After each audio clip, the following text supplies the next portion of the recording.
The mist hung thick between the ancient pines of Ettrick Forest on the morning of May 3, 1297, when the first blood of Scotland's resistance was spilled. William Wallace, a knight of minor nobility whose name would soon echo through the centuries, had just killed William de Heselrigg, the English High Sheriff of Lanark. The act itself was brutal, personal. Some chronicles claim it was revenge for the murder of Wallace's young wife, though no document confirms her existence. What is certain is that within hours of the killing, Wallace had vanished into the green depths of the forest that sprawled across 3 Scottish shires, Selkirk, Dumfries, and Peebles. The Ettrick was not merely woodland, it was sanctuary. For generations, the forest had served as a royal hunting preserve where Scottish kings pursued deer, wild boar, and wolves through trackless wilderness. But it held another purpose, one written into the ancient laws of sanctuary that permeated medieval Scotland. The forest, like the churches scattered within its boundaries, was a place of refuge. Those who fled justice, whether outlaws or patriots, found protection beneath its canopy. English cavalry could not penetrate the dense undergrowth. Supply lines could not be maintained through terrain that shifted with every rain. The forest was a fortress without walls, a kingdom without a throne. Wallace understood this instinctively. Within days of the Lanark killing, English patrols sent to capture him reported finding nothing but empty glades and cold campfires.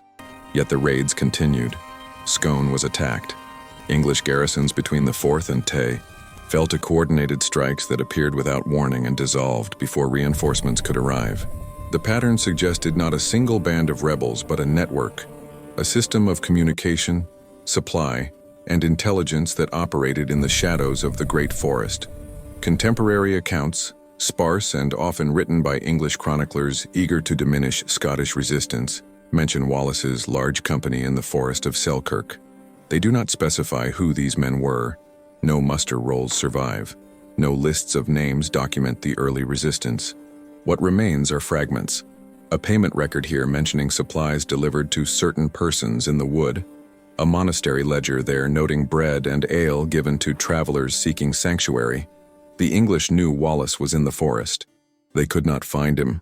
Someone was hiding him. Someone was feeding him intelligence. Someone had created a structure that allowed a landless knight to challenge the most powerful monarch in Europe. According to testimony preserved in later Scottish legal documents, certain churches in the Ettrick region maintained unusually extensive sanctuary rites. The Kirk of the Forest at Selkirk, where Wallace would later be knighted and declared Guardian of Scotland, stood at the heart of this network. But there were others, small chapels, hermitages, monastic cells scattered through the wilderness, each marked by a stone cross, each maintaining what medieval law called the girth, the sacred ring of sanctuary ground that no lawful authority could violate without committing sacrilege. These were not ordinary churches serving ordinary parishes. Analysis of surviving foundation charters reveals something peculiar.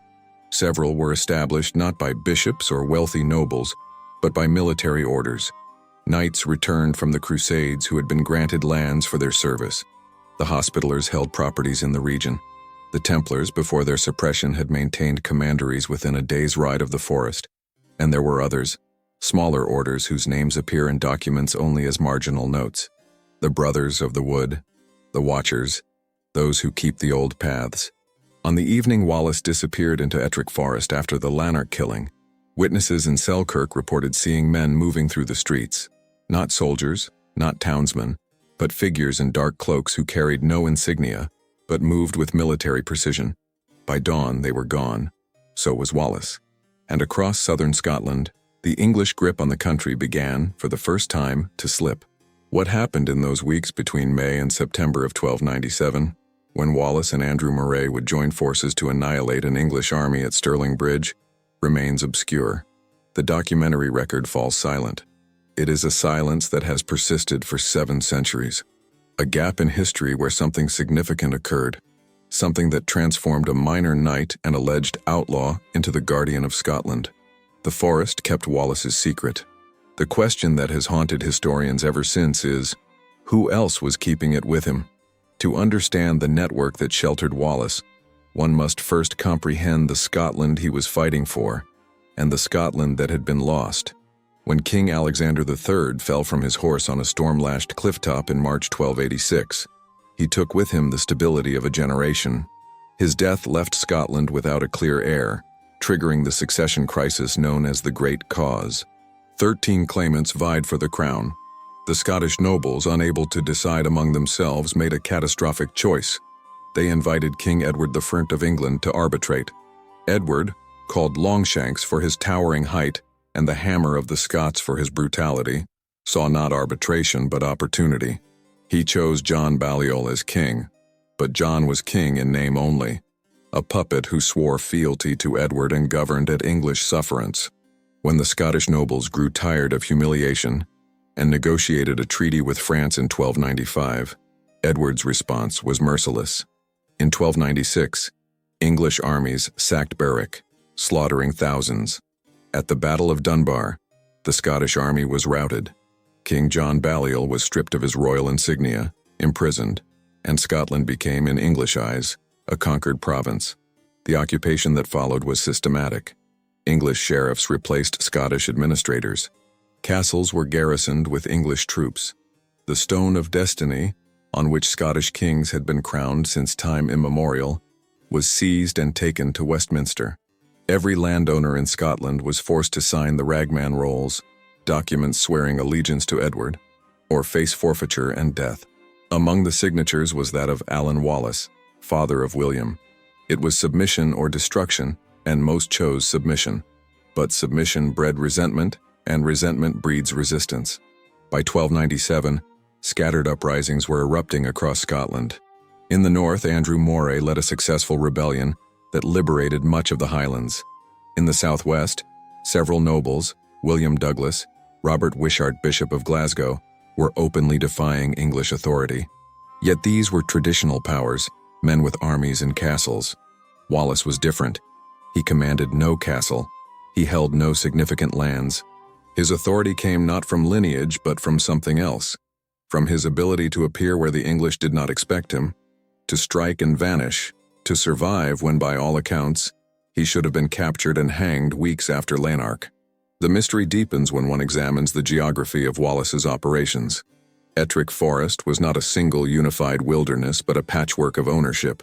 Parts belonged to the Scottish crown. Parts were held by monasteries. The Abbey of Melrose claimed extensive holdings, as did foundations at Dryburgh and Kelso. Other sections had been granted to military knights as rewards for service in previous wars. This complex web of jurisdiction should have made coordinated resistance nearly impossible. No single authority controlled the forest.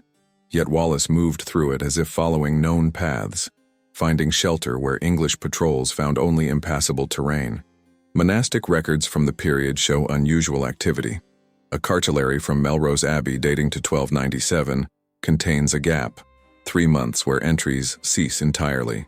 When the record resumes, marginal notes reference provisions sent to those in the wood and protection granted by ancient custom. The amounts involved are substantial: hundreds of pounds of grain, barrels of salted meat, ale by the cask. This was not charity for individual fugitives. This was provisioning an army. But who authorized it? Abbots were powerful men, but they answered ultimately to bishops and bishops to Rome. Supporting rebellion against a consecrated king, which Edward claimed to be, risked excommunication. Yet the supplies flowed, protected by sanctuary law, shielded by ancient rights of ecclesiastical independence. Certain monasteries appear to have operated as supply depots for the Scottish resistance. English officials knew this. Letters from English commanders to Edward's court express frustration. The monks claim sanctuary for traitors. They feed Wallace's men and say it is Christian charity. We dare not violate holy ground for fear of provoking the very uprising we seek to suppress. More significant are the churches themselves. Archaeological surveys conducted in the Scottish borders since the 1980s have identified over 24 church sites dating to the late 13th century that show evidence of unusual construction. They are larger than typical parish churches, with foundations suggesting defensive features, thick walls, limited entrances, interior spaces suitable for storage or concealment. Ground-penetrating radar at the Kirk of the Forest site in Selkirk revealed, in 2016, a medieval structure significantly more complex than the 18th century kirk built above it. Beneath the current foundations lie vaults, passages, and chambers that have never been excavated. Contemporary English documents refer repeatedly to the Watchers in the Forest. The phrase appears in military dispatches, in reports from spies, in letters between English commanders. It is never explained. Historians have assumed it meant Wallace's scouts or sentries, but a fragment preserved in the Scottish National Archives suggests something more organized. Dating to 1298, a year after Wallace's greatest victory, it records testimony given during an English interrogation of captured Scots. One prisoner, before execution, spoke of the Brotherhood of the Wood and knights sworn to the old laws, who keep the paths and guard the sanctuaries. The interrogator noted, he would say no more before dying. Others questioned, deny knowledge of such an order. An order, not merely rebels or outlaws, but an organized group with structures and oaths. If such a brotherhood existed, it left almost no trace in the historical record. Almost. In 1897, during renovation of a small chapel near Ettrick village, workers discovered a stone carved with an unusual device, a cross surrounded by oak leaves, with a sword laid horizontally beneath. The style suggested late 13th century craftsmanship.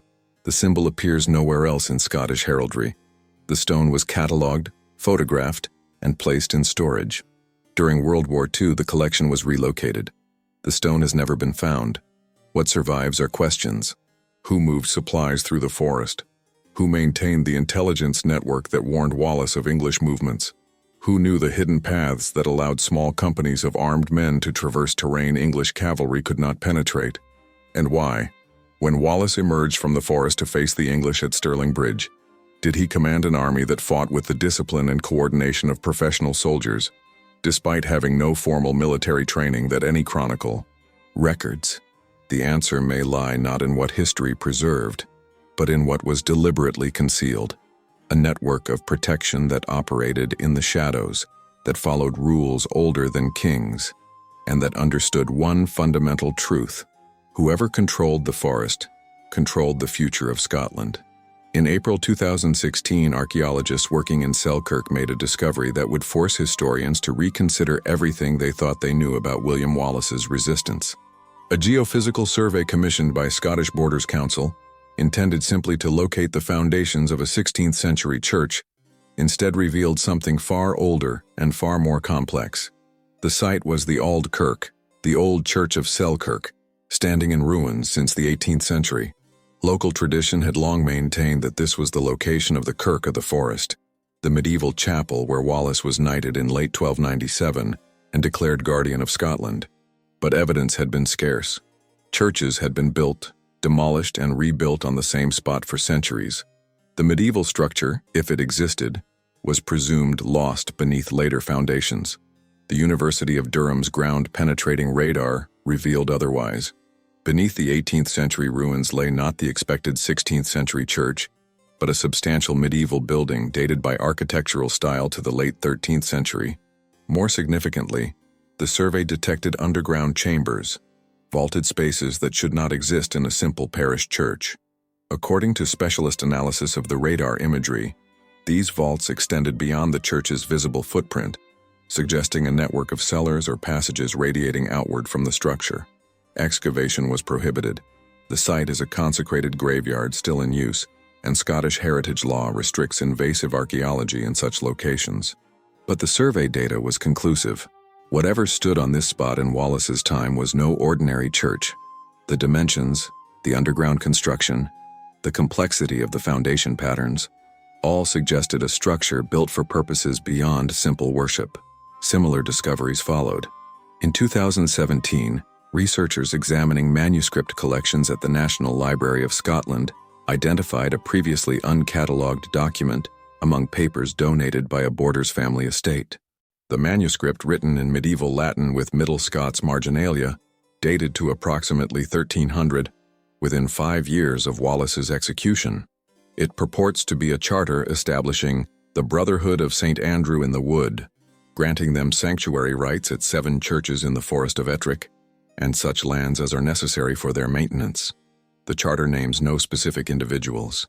It carries no royal seal. The signature is illegible, though paleographers believe it may be that of Bishop Robert Wishart of Glasgow, known to have supported Wallace and later Robert the Bruce. What makes the document extraordinary is its provisions. The Brotherhood, it states, is to guard the ancient paths, provide sanctuary to those fleeing unjust persecution, and maintain watch over the forest according to the old customs. In exchange, they are granted exemption from certain feudal obligations and protection under ecclesiastical law. No other document referencing this brotherhood has been found, but the charter's existence raised immediate questions. If such an organization was formally recognized, even secretly, why does it appear in no other surviving record? Why do no membership lists exist? Why do chronicles never explicitly name it? The answer emerged from an unexpected source. In 2018, a team of researchers conducting a dendrochronological survey of medieval timber structures across the Scottish borders analyzed roof beams from 3 small chapels in remote locations around Ettrick Forest. The beams were oak, exceptionally well preserved, and bore marks indicating they had been shaped by the same workshop, or at least using identical tools. Carbon-14 dating placed their creation between 1295 and 1305, exactly the period of Wallace's resistance. More significantly, several beams contained carpenter's marks, symbols carved into the wood during construction. These marks are common in medieval building, serving to indicate how pieces should be assembled. But among the standard marks were others: small crosses within circles, oak leaves, and one repeated design that matched exactly the symbol found on the lost stone from 1897. A cross, oak leaves, and a horizontal sword. The chapels themselves, though ruined, show similar architectural features. All were built in defensible locations, hilltops, forest clearings with good sight lines, positions from which approaching danger could be spotted. All have thicker walls than typical rural chapels. All contain evidence of hearths and living quarters suggesting permanent occupation, not merely Sunday services. And all are positioned at intervals of approximately 8 miles, a day's march through forest terrain, creating a network of sanctuary stations spanning the entire forest region. These were not parish churches serving villages. They were waypoints, safe houses, fortified refuges built according to a coordinated plan. Whoever constructed them had resources, organization, and a clear strategic purpose. Archaeological evidence suggests they were occupied continuously during the late 1290s and early 1300s, then apparently abandoned suddenly around 1305, the year of Wallace's capture and execution.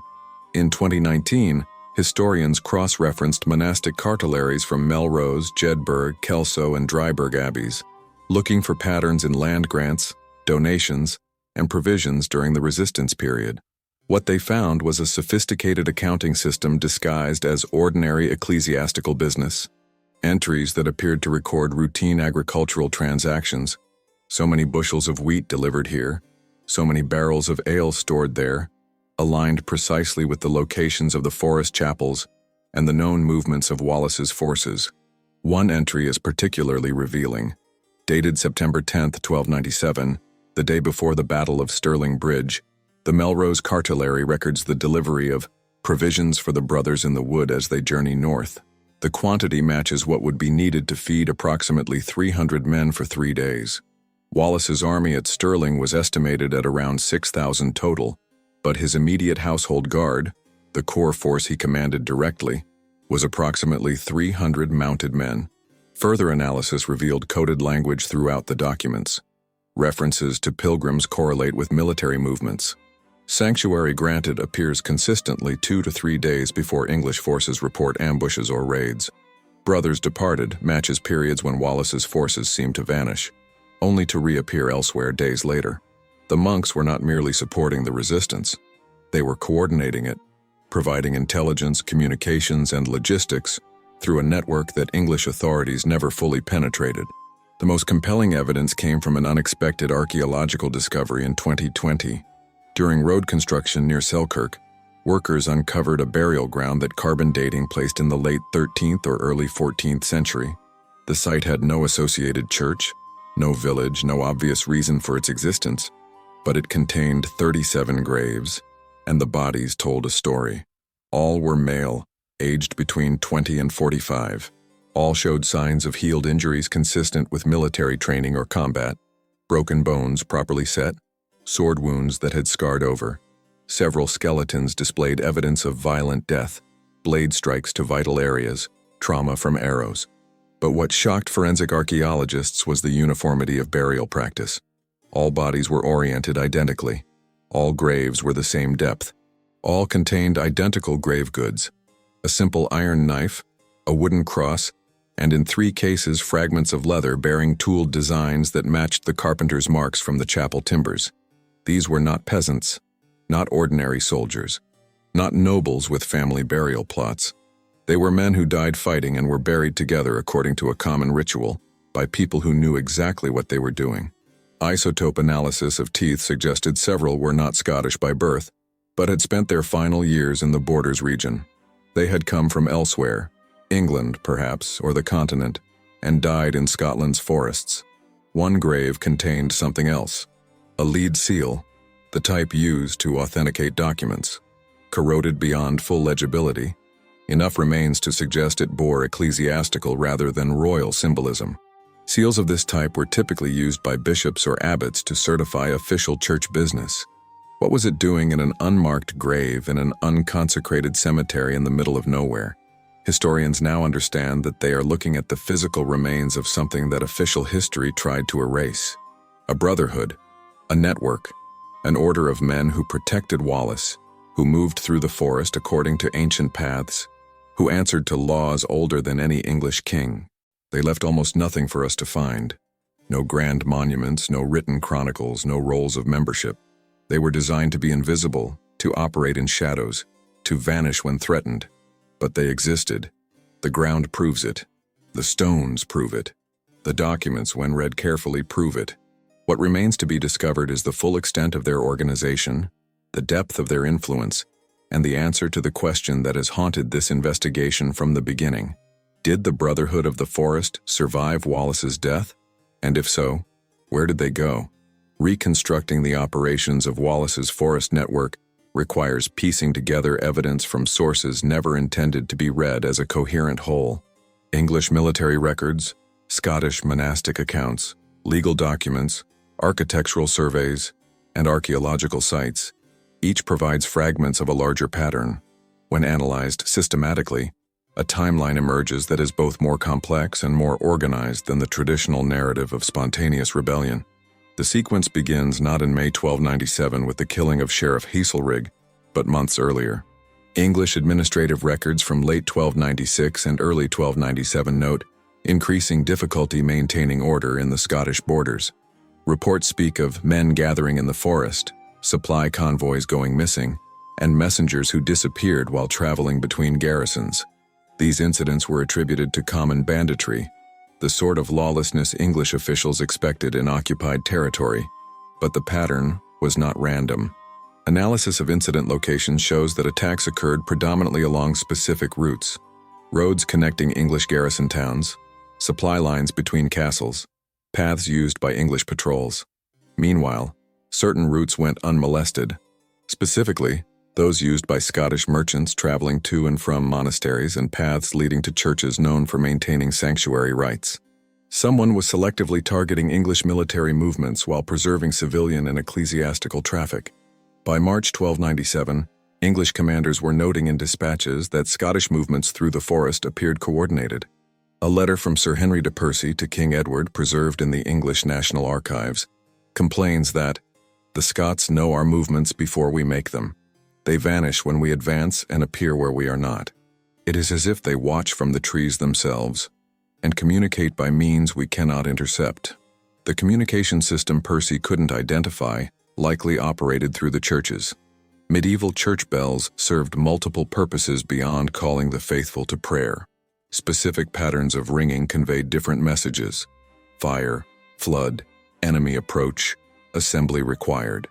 In a region dotted with churches and chapels at 8-mile intervals, a message could travel 50 miles in a matter of hours, far faster than a rider through forest terrain. Supporting evidence comes from English attempts to suppress this network. Between February and April 1297, English troops forcibly occupied 3 churches in the Ettrick region, stationed guards at several others. and prohibited bell ringing except during specified hours. The stated reason was preventing seditious assemblies. The actual effect was disrupting whatever communication system existed. For approximately 6 weeks, English reports note decreased Scottish activity. Then came Lanark. Wallace's killing of Heselrigg on May 3rd was not, as later romanticized accounts suggest, a spontaneous act of rage. Contemporary English records indicate Heselrigg had been investigating seditious meetings in churches and had issued orders for the arrest of certain persons suspected of corresponding with traitors. Wallace struck before those arrests could be made. More significantly, he struck on May 3rd, a date that, in the medieval Scottish calendar, was the feast day of St. Philip and St. James, one of the cross-quarter days that marked important transitions in the agricultural and liturgical year. Within 48 hours of Heselrigg's death, the coordinated uprising that historians have long struggled to explain was fully underway. Wallace had allied with William Douglas and raided Scone. Simultaneously, Andrew Moray's rebellion in the north intensified. English garrisons across southern Scotland reported attacks. The timing was too precise to be coincidental. This was a planned operation, triggered by Wallace's action, but prepared well in advance. The planning becomes visible in monastic records. Entries from April and early May 1297 show unusual patterns. The Melrose Cartulary records receiving unusually large donations of money and supplies during this period, but notes very few corresponding masses said for donors' souls, suggesting the donations were payments for services rendered rather than genuine pious gifts. Jedburgh Abbey's accounts show 3 times normal expenditures on travel and messengers in April 1297. Most tellingly, Kelso Abbey's records contain a gap, a full month in April where accounting entries cease entirely, only to resume in May with a note explaining that certain accounts were destroyed by fire. Fire was a convenient excuse, but the abbot of Kelso in 1297 was a former military chaplain who had served in the Crusades. He would have understood operational security. He would have known how to maintain a network without leaving documentary traces. And he would have had contacts. Former soldiers, fellow Crusade veterans, men who understood warfare and loyalty. Between May and September 1297, Wallace's forces operated with increasing sophistication. English reports describe ambushes executed with military precision, coordinated attacks from multiple directions, troops appearing in English rear areas as if by magic, supply depots destroyed simultaneously across a 50-mile front. This was not the work of peasant rabble. This required reconnaissance, communication, coordination, and training. The forest itself was the key. Ettrick's terrain, dense pine forests, steep hillsides, narrow valleys with limited access, made conventional military operations nearly impossible. English heavy cavalry, the dominant military technology of the era, was useless in woodland. Infantry advancing in column were vulnerable to ambush from hidden forces. Supply trains required roads. The forest had few suitable routes, and those were easily blocked or monitored. But for those who knew the forest, who understood the game trails, the seasonal water sources, the hidden glens where men could gather unseen, it was a fortress. Archaeological surveys have identified over 30 sites within Ettrick Forest, showing evidence of temporary occupation during the 1290s. Cleared areas large enough for camps, stone-lined fire pits, middens containing butchered animal remains consistent with feeding groups of men. These sites are positioned along routes that connect the known chapel locations, forming a network of camps and safe houses spanning the entire forest. Moving supplies through this network would have required organization. Recent analysis of the Melrose Cartulary suggests how it worked. Entries record regular deliveries to the Brothers in the Wood of specific quantities. 30 bushels of oats every 10 days, 20 barrels of ale per month, quantities of salt meat and dried fish. These amounts suggest the Brotherhood numbered somewhere between 80 and 120 men on a permanent basis, a standing force that could be augmented during operations by local fighters who knew where to muster when the church bells rang. The system proved remarkably resilient. Despite English efforts to infiltrate and disrupt the network, it continued operating through the summer of 1297. Several attempts to penetrate the forest in force ended disastrously for English troops. One documented case involved a column of English soldiers who entered the forest near Selkirk in July and simply vanished. Days later, Survivors emerged stating they had become hopelessly lost, were separated from their unit, and had been harassed by unseen bowmen who drove them in circles until they fled. The culmination came on September 11, 1297 at Stirling Bridge.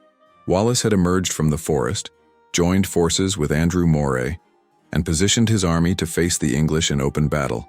The victory was decisive, an English army destroyed by Scottish forces using tactics that emphasized discipline, coordination, and an understanding of terrain that professional soldiers should not have possessed. After the battle, Wallace was knighted, by whom no chronicle definitively states. The ceremony occurred at the Kirk of the Forest in Selkirk, the same church whose foundations modern archaeology has proven was far more than a simple chapel. Wallace was declared Guardian of Scotland on behalf of the imprisoned King John Balliol. He had transformed from outlaw to national leader in less than 6 months. Yet the timeline reveals something historians have only recently begun to appreciate. Wallace did not create the network that supported him. It existed before he needed it. The churches were already positioned. The monks were already coordinated. The forest was already prepared as a base of operations. Wallace didn't build this system. He activated it. Someone had been preparing for resistance long before the first blow was struck. The question is, who? The systematic erasure of evidence becomes apparent when one attempts to trace the Forest Brotherhood through official channels. What should be routine documentation, land grants, legal disputes, tax records, correspondence between church officials, contains suspicious absences precisely during the years of Wallace's resistance. These are not the random losses expected from 7 centuries of fire, flood, and decay. These are targeted gaps that appear wherever the forest network might have left traces. The most glaring omission involves the Kirk of the Forest itself. This church, where Wallace was knighted and declared Guardian of Scotland, should have extensive documentation. Medieval Scotland was a bureaucratic society, and the Catholic Church was particularly meticulous about recording property, privileges, and revenues. Yet the archives of the Diocese of Glasgow, which had authority over this region, contain virtually nothing about the Kirk of the Forest between 1290 and 1310. The church appears in earlier records as a minor chapel. It appears in later records as a parish church. But during the critical 2 decades encompassing Wallace's resistance and Robert the Bruce's rise, it is almost invisible. Almost, but not entirely. A marginal note in a 1305 document, discovered during digitization of the Glasgow Diocesan Archives in 2015, references the former establishment at Selkirk, which now stands dissolved by order. What establishment? The note provides no elaboration. The document itself concerns an entirely unrelated matter, a property dispute 30 miles away. The reference to Selkirk appears to be a comparison, as if the scribe assumed readers would understand the situation without explanation. This pattern repeats across multiple archives, references that assume knowledge, allusions to events not described, mentions of the brothers or those in the wood, without identifying who they were. These fragments suggest the network was known to contemporaries. It was not a complete secret, but that later editors systematically removed explicit descriptions. Someone went through the archives and excised references to an organization they wanted history to forget. Evidence of this editing survives in physical form. In 2017, conservators examining manuscripts at the National Library of Scotland identified multiple cartularies where pages had been removed. The technique is detectable. When parchment pages are cut from a bound volume, they leave stub edges in the binding and create gaps in the text that follows. In 2 abbey cartularies from the Borders, one from Melrose, one from Jedburgh, conservators found evidence of systematic page removal during the mid-14th century, judging by the aging of the binding repairs. More revealing is where these removals occurred. Cross-referencing surviving content on pages before and after the gaps allows researchers to estimate what the missing pages likely contained. In both cases, the gaps fall during entries from 1295 to 1305. In both cases, surviving fragments on partial pages reference financial transactions involving provisions for brethren and maintenance of sanctuaries. Whatever was on the removed pages apparently elaborated on these activities in ways that later authorities found unacceptable. The Melrose case is particularly suspicious. The missing section, based on analysis of what survives, appears to have contained detailed accounts of supplies delivered to specific locations in Ettrick Forest during 1297 and 1298. One partial entry mentions delivery of arms and equipment to the brothers at, and then the page is torn away. Medieval monasteries did not typically supply weapons. That this record was specifically removed suggests someone wanted to hide evidence of ecclesiastical involvement in armed resistance. Parallel gaps appear in English records. Scottish historians have long noted that English administrative documents from occupied Scotland are remarkably complete for most periods, but show unusual absences around key events of the resistance. Garrison records, tax rolls, legal proceedings. These typically mundane sources contain gaps that correlate precisely with Wallace's activities. For example, English records of sanctuary violations, cases where fugitives claiming church protection were forcibly removed, are comprehensive for most of Edward III's reign. But between 1297 and 1299, there are virtually no records of such incidents in southern Scotland. This cannot reflect actual practice. English commanders' letters make clear they were frustrated by Scots using sanctuary to evade capture. Yet no formal records of sanctuary violations survive. Either the records were never made, or they were subsequently destroyed. Historians have proposed that documents might have been destroyed during later Anglo-Scottish conflicts, when archives were often ransacked during raids, but analysis of which documents survived and which vanished reveals a pattern. Financial records from the occupation survive relatively intact. Military correspondence exists in substantial quantities, but documents that might detail English interactions with Scottish churches during this period are largely absent. One does not lose specific types of records through random destruction. The pattern extends to family archives of Scottish nobles. Several families who were active during the Wars of Independence maintain extensive collections of medieval documents, charters, letters, legal records. Yet these collections show gaps during the 1290s and early 1300s. Researchers have identified cases where the physical evidence, binding repairs, document numbering systems, archival organization, proves that documents once existed but were later removed. One example involves the Boyd family, close allies of Wallace who held lands in Ayrshire. The family archive, now held at the National Records of Scotland, contains medieval documents from as early as 1250 and as late as 1450, with one exception. Virtually nothing survives from 1290 to 1310. An inventory compiled in 1562 lists documents that have since vanished, including charters concerning lands in the Forest of Ettrick and correspondence with persons not named regarding the resistance to English occupation. These documents were catalogued in the 16th century. By the 17th century, they had disappeared. Similar patterns appear in English noble archives. Families whose ancestors served in Scotland during the occupation often possess collections of papers related to their military service, but references to specific Scottish opponents are sometimes suspiciously vague. In one case, a letter from a knight serving under the Earl of Surrey mentions fighting an organized force of unknown origin which appeared to have professional training and resources beyond what common rebels should possess. The knight requests information about who these forces are. No reply survives. Subsequent letters make no further mention of this organized enemy. Church architecture provides another form of evidence for deliberate concealment.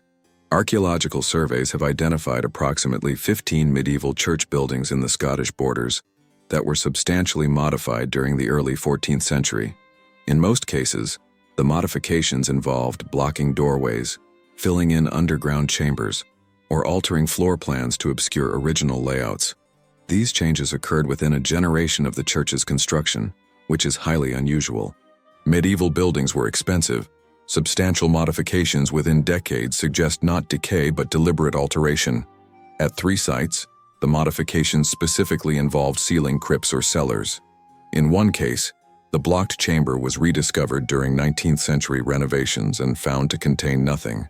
The space had been deliberately emptied before being sealed. Why build elaborate underground chambers, use them for at most 2 decades, empty them completely, and then seal them, unless the purpose of the chambers had become dangerous knowledge that needed to be hidden? The most direct evidence of systematic concealment comes from a document discovered in 2020 among the private papers of a Borders family. The manuscript, dating to approximately 1320, is a letter from a Scottish bishop to an abbot whose name has been deliberately obliterated from the text. The letter discusses the matter of the forest sanctuaries and instructs the abbot to ensure that no record remains of those who served beyond what is necessary for prayers for their souls. The letter continues, "The English have made inquiries. They know that assistance was given, but seek to prove ecclesiastical conspiracy and rebellion. We must demonstrate that what occurred was merely Christian charity to refugees, not organized support for military resistance. Therefore, let the records show generosity to the needy, but not the systematic provisioning of an armed force." This is smoking gun evidence. A bishop, writing within 15 years of Wallace's death, explicitly instructing subordinates to falsify records, to hide the church's role in supporting the resistance, to transform what was organized military logistics into the appearance of routine charity, and judging by the gaps in archives across Scotland, the instruction was widely followed. What did those original records contain? Based on the fragments that escaped destruction, they likely detailed a network far more sophisticated than the sanitized version permitted to survive. They probably named specific individuals, described organizational structures, documented the coordination between scattered churches and monasteries. They might have explained exactly how the system worked, how messages were passed, how supplies were moved, how new recruits were trained. That information was too dangerous to preserve, not because it revealed secrets about Wallace. By the time these records were being destroyed, Wallace was already dead, and his legend already forming.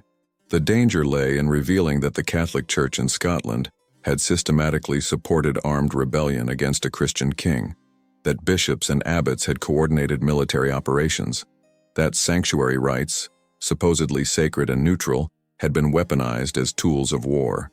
If that truth had been widely known, it could have provided justification for the English crown to seize church properties, prosecute clergy, and fundamentally alter the relationship between ecclesiastical and royal authority in Scotland. The church hierarchy had every reason to hide evidence of their involvement, so they hid it, thoroughly, efficiently, and for 7 centuries they succeeded. Only now, as modern research techniques reveal the absences, as archaeology uncovers physical evidence that contradicts sanitized records, as comparative analysis exposes the patterns in what was preserved versus what was destroyed, only now can we begin to see the shape of what was deliberately erased. The Forest Brotherhood existed, the Church supported them, and powerful forces worked very hard to ensure that future generations would never know exactly how organized, how extensive, and how effective that support had been. The story of Wallace's forest network appears differently depending on whose records one examines, a divergence so systematic that it suggests not merely gaps in evidence, but actively contradictory narratives constructed for different audiences. English chronicles, Scottish ecclesiastical records, and archaeological evidence each tell versions that cannot easily be reconciled without acknowledging that someone was lying, or at minimum, concealing the full truth. English military reports from the period treat Wallace's forces as a rabble, undisciplined outlaws who achieved victories through treachery and Scottish savagery rather than military competence. This characterization appears consistently in dispatches to King Edward and in chronicles written for English audiences. Yet these same English sources contain admissions that contradict the official narrative. Letters between commanders frequently reference Scottish tactics that display professional training, coordinated maneuvers, effective use of terrain, disciplined retreats that avoided rout. One particularly revealing English account survives in the private papers of a knight who served at Falkirk. Writing years after the battle, presumably for family rather than official consumption, he describes Wallace's Shiltron formations as arranged with the precision of veteran troops, and notes that the Scottish resistance had intelligence of our movements that exceeded what mere scouts could provide. The same knight mentions capturing several Scottish soldiers who, under interrogation, claimed to have been trained by men who had fought in the Holy Land, but would name no specific individuals. Scottish ecclesiastical records present an entirely different perspective. The official version, preserved in abbey cartularies and episcopal registers, portrays the church as neutral, providing charity to both sides, maintaining sanctuary for all who claimed it, attempting to mediate peace while suffering from the depredations of war.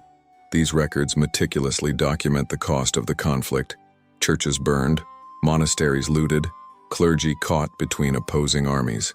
Yet beneath this narrative of victimhood lies evidence of partisan involvement. Financial records show patterns that cannot be explained as neutral charity. Melrose Abbey's accounts reveal that during 1297 and 1298, expenditures for alms to the needy increased by more than 300% compared to previous years. The distribution is geographically specific, almost entirely within regions where Wallace's forces operated. Simultaneously, the abbey received donations and bequests that precisely offset these increased expenditures. The timing is too convenient. Melrose appears to have served as a financial clearinghouse, accepting funds from supporters and distributing them to maintain the resistance network. Scottish secular chronicles, most written long after the events, present Wallace as a figure of destiny, a common man raised by Providence to save his nation. These narratives, influenced heavily by Blind Harry's epic poem from the 1470s, create a myth of the lone hero supported by loyal followers, but requiring no sophisticated infrastructure. Wallace appears from nowhere, fights brilliantly, and vanishes when convenient. This version became Scotland's national memory, embedded in culture and legend. But this mythologized account contradicts the documentary evidence of systematic organization. Legends speak of Wallace hiding in caves and relying on the loyalty of common folk. Records speak of churches providing sanctuary, monasteries supplying provisions, and a network operating according to established procedures. The legend requires Wallace to be superhuman. The records suggest he commanded a sophisticated support structure that any military organization would recognize. Archaeological evidence provides a third perspective, one that neither English propaganda nor Scottish mythology adequately explains.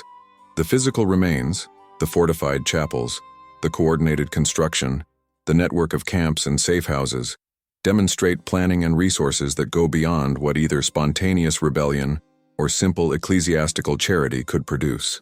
This was infrastructure, built deliberately and maintained professionally. The divergence becomes most apparent when examining the period immediately after Stirling Bridge. English records insist that Wallace ruled as a tyrant, terrorizing the borders and committing atrocities against civilians. Scottish sources portray him as a just guardian who restored order and prepared for future defense. Neither version adequately explains how a minor knight, with no previous administrative experience, effectively governed southern Scotland for 8 months. Recent analysis suggests the answer lies in what both narratives omit. Wallace did not govern alone. The infrastructure that had supported his military resistance transitioned seamlessly into civil administration. The network of churches and monasteries that had coordinated logistics during the uprising now managed food distribution, maintained communications, and enforced local justice.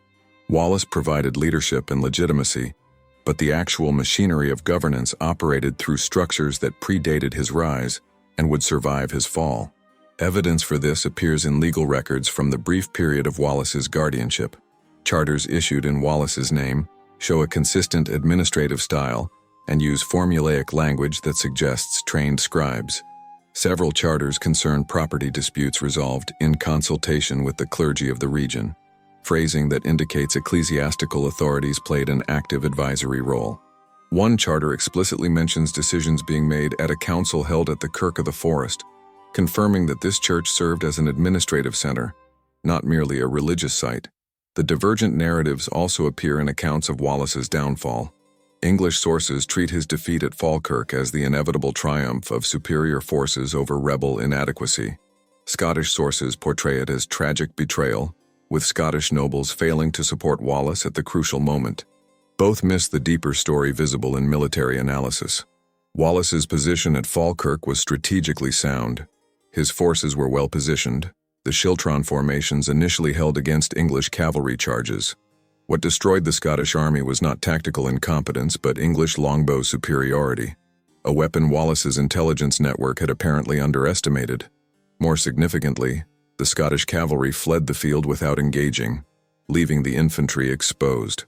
This was not merely cowardice.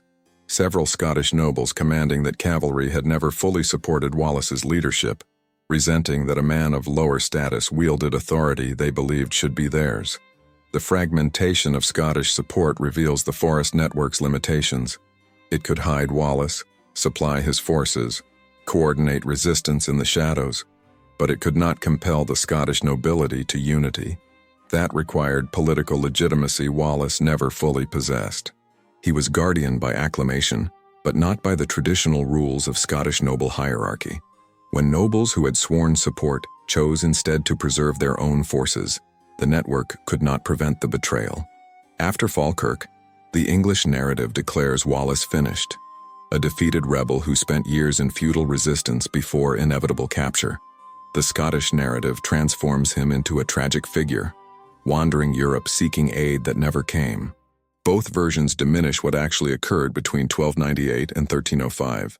During these years, Wallace operated as what modern terminology would call a guerrilla commander. He appears and disappears from records. English sources report him at Stirling, at Perth, in the forest, in France, in Rome. These cannot all be accurate. Travel times make some combinations impossible. What seems more likely is that Wallace moved through an underground network that obscured his location, even from those hunting him. The network's continued operation is evident in English complaints. Throughout 1299 to 1304, English commanders report persistent raids, ambushes, and attacks on supply lines in southern Scotland. These follow patterns similar to 1297, coordinated strikes suggesting central organization, targets indicating good intelligence, execution demonstrating military training. Wallace may or may not have personally commanded these operations, but the infrastructure he had used continued functioning, with or without his direct involvement. European diplomatic records hint at his presence abroad. Letters from French and papal courts reference the Scottish envoy and representatives of the Scottish cause during years when Scotland's official government, such as it was, had submitted to English authority. These representatives were seeking recognition for Scotland's independence and support for continued resistance. The diplomacy was sophisticated, suggesting Wallace or those advising him understood international politics. The different historical traditions converge only at Wallace's end. In August 1305, he was betrayed by John de Menteith and captured near Glasgow. On this fact, English and Scottish sources agree, though they dispute Menteith's motives. What happens next appears consistently across sources. Wallace was transported to London, tried for treason, a charge he rejected since he had never sworn allegiance to Edward, and executed with spectacular brutality. Yet even in death, the divergent narratives reassert themselves. English sources treat the execution as justice, a traitor receiving his due. Scottish sources make it martyrdom, a hero sacrificing himself for his nation. Neither acknowledges the operational reality. Wallace's capture marked the end of organized resistance in southern Scotland. Within months, the forest network ceased functioning. The churches that had provided sanctuary became cautious. The supply lines dried up. By 1306, when Robert the Bruce initiated his own rebellion, he would have to rebuild the infrastructure of resistance from scratch. Or would he? Archaeological evidence suggests Bruce inherited more than Scottish chronicles admit. The same church sites, the same patterns of support, the same networks reappear during Bruce's campaigns. This continuity implies that whatever Wallace activated in 1297 was not permanently destroyed in 1305. It went dormant, waiting for another leader worthy of its support. The divergent histories reflect different needs. England needed Wallace to be a criminal, whose death restored order. Scotland needed him to be a martyr whose sacrifice inspired ultimate victory. The Church needed the resistance to appear spontaneous and popular, not systematically organized with ecclesiastical coordination. None could acknowledge the full truth, that Scotland's resistance operated through an infrastructure built and maintained by people whose names history has forgotten, who left almost nothing for posterity to find, but who changed the course of their nation's history by protecting a man who refused to submit. The systematic concealment of the Forest Brotherhood's existence suggests something beyond mere historical sanitization. The thoroughness of the erasure, the edited documents, the sealed chambers, the destroyed records, implies that powerful interests feared not merely the memory of resistance, but the knowledge of how it had been organized. What the Brotherhood represented was, in some respects, more threatening than Wallace himself. The danger lay in the precedent. Medieval society operated on the principle of hierarchical authority.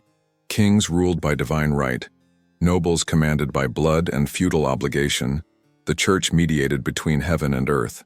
This system required that power flowed downward from established authorities. What the forest network demonstrated was that organization could emerge from the margins, that resistance could be coordinated by people of lower status, supported by ecclesiastical resources independent of royal control, sustained through networks that ignored traditional boundaries of authority. If the full story of the Brotherhood became widely known, it would provide a template. Other regions might realize that resistance to royal power did not require a great noble to lead it. Other clergy might recognize that church resources could be deployed for political purposes, independent of, or in opposition to, royal policy. The sanctuaries, the supply networks, the communication systems, these could be replicated anywhere there were churches and forests. The knowledge was dangerous not because it was mystical or heretical, but because it was practical. Evidence suggests that English authorities understood this threat early. A letter from 1298, sent by an English commander to King Edward's chancellor, warns that the Scottish resistance operates according to methods we have not encountered previously. They coordinate through churches in ways that appear to invoke sanctuary rights, making it difficult to suppress their activities without violating ecclesiastical privileges. If this manner of resistance spreads to Wales or Ireland, it could prove most difficult to counter. The reference to Wales and Ireland is significant. Both regions were partially controlled by England but remained restive. Both had terrain, mountains in Wales, bogs in Ireland, similar to the Scottish forests where conventional military force struggled. Both had strong ecclesiastical establishments with some independence from English authority. If what worked in Scotland were attempted elsewhere, England's ability to maintain control would be severely tested. English authorities responded with a two-pronged strategy. Militarily, they increased pressure on the forest itself. Orders survive instructing commanders to cut roads through Ettrick Forest, to destroy any buildings that could shelter rebels, to prohibit unauthorized gatherings near churches. The goal was to eliminate the physical infrastructure that made the network possible. Archaeological evidence confirms that several of the fortified chapels were deliberately demolished during this period, their foundations broken, their stones scattered. Simultaneously, English officials worked to discredit the resistance's legitimacy. Propaganda portrayed Wallace as a brigand and his followers as outlaws. English chroniclers emphasized atrocities, real or invented, committed by Scottish forces. The goal was to ensure that when historians eventually wrote about these events, they would describe criminal activity, not organized political resistance. Wallace could not be allowed to appear as a legitimate military commander leading a disciplined force. He had to be a savage leading a rabble. The Scottish church hierarchy found itself in a dangerous position. They had supported the resistance. Evidence of this exists despite attempted concealment. But by 1305, with Wallace captured and most Scottish nobles submitting to Edward, the church needed to distance itself from the failed rebellion. Continuing to openly support resistance risked English retaliation against church properties and clergy. But completely abandoning the resistance would undermine the church's moral authority with the Scottish population. The solution was strategic amnesia. The church would acknowledge that sanctuary had been provided. This could not be denied as sanctuary was a fundamental ecclesiastical right. But the organized, systematic nature of that support would be obscured. Financial records would be edited to show generic charity rather than targeted provisioning. References to military coordination would be removed.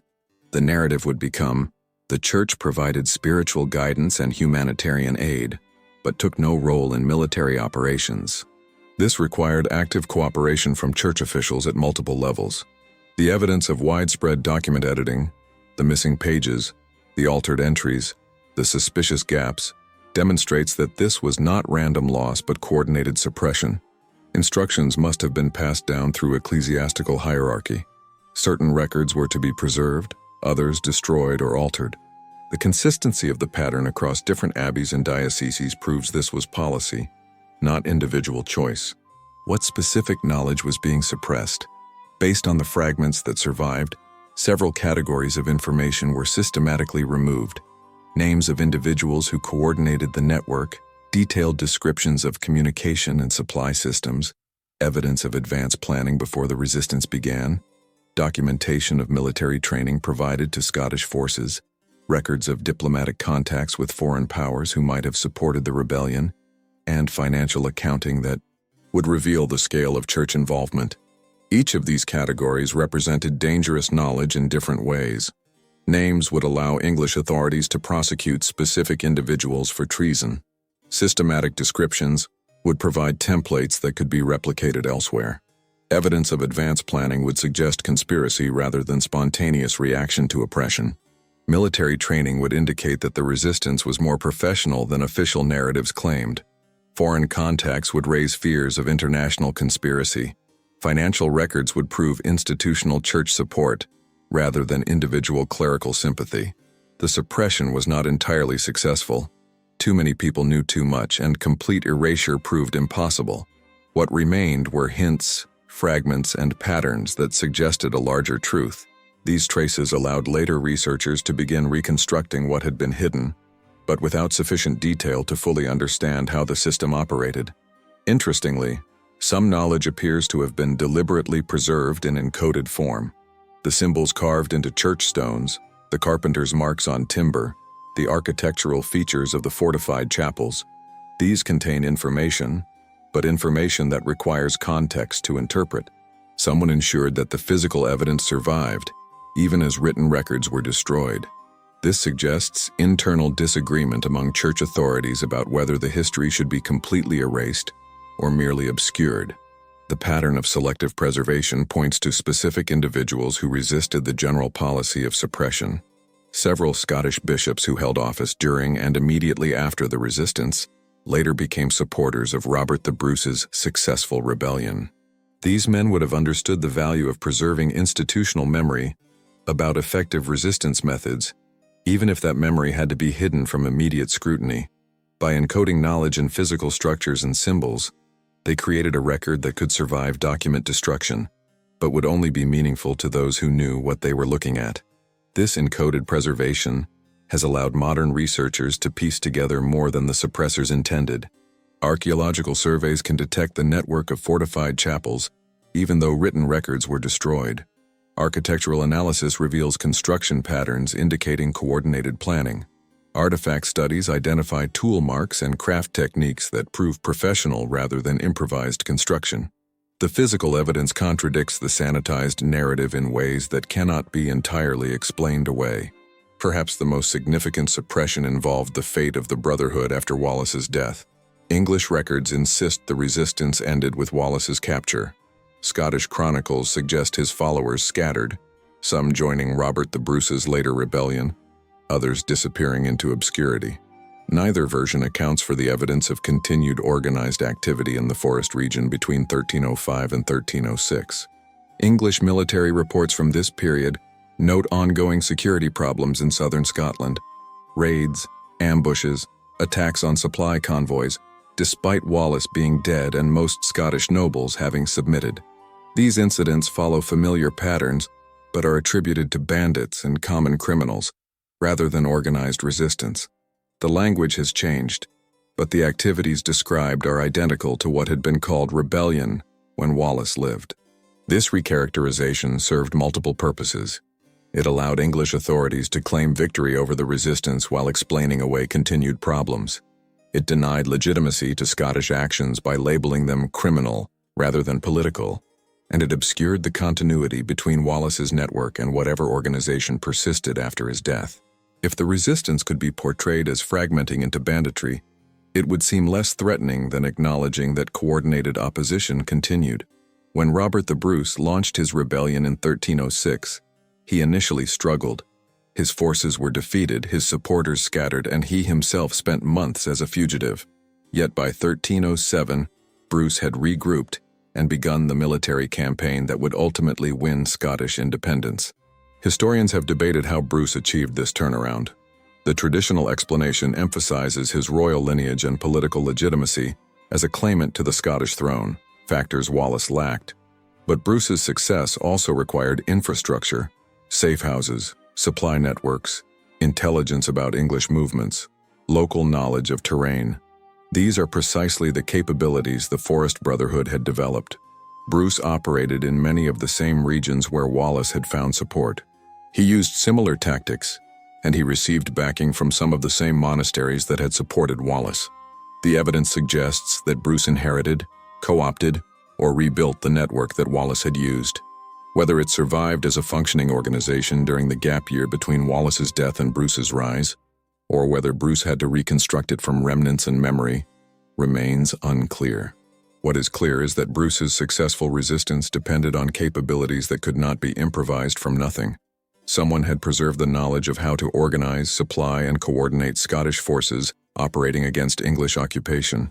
That knowledge, the practical understanding of how to build and maintain a resistance network using ecclesiastical infrastructure and sanctuary rites, was the truly dangerous secret. It was suppressed not because it was mystical or heretical, but because it was useful. And anything useful can be replicated by others who might threaten established powers. The Brotherhood was erased from history not because they were evil, but because they were effective. Their methods worked. And if those methods became widely known, they might work again, in other places, for other causes. That possibility terrified those in authority far more than any individual rebel ever could.